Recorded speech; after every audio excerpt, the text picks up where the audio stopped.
Sobra 40 ka mga bata nga gikan sa Bukirong Barangay ug nalakip sa less fortunate sector sa Cagayan de Oro City. Gihatagan og sayong pinaskuhan sa Lumbia Police Station pinaagi sa pagsuroy sa syudad. Anang report. Mga dagkong ngisi, ingon man mga katawa nga nakita gayud sa mga bata. Kini ang gibati sa 48 ka mga bata nga nag-edad og 5 hangtod 10 anyos.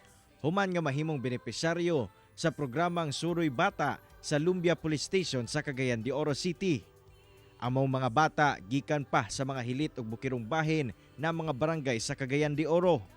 Sila ang napili sa kapulisan, sanglit nalakip sila sa mga hilabihang naglisod nga mga magbanay nga mapahalipayan karong Pasko.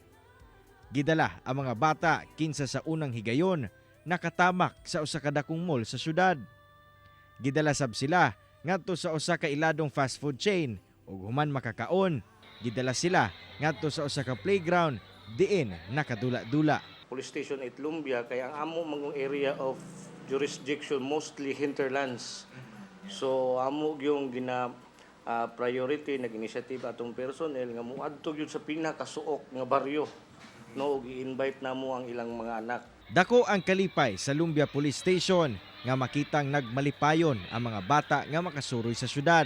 Actually sir no ug imong tan-awon gyud sila personal magyud nimo sila mahimamat.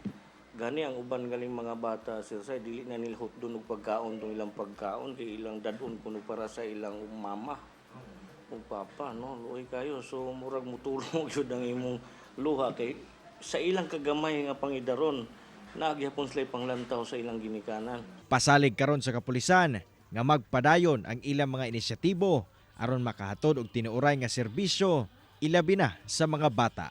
Kauban si Makoy Simpron sa kamera. Ako si Cyril Chavez para sa One Mindanao.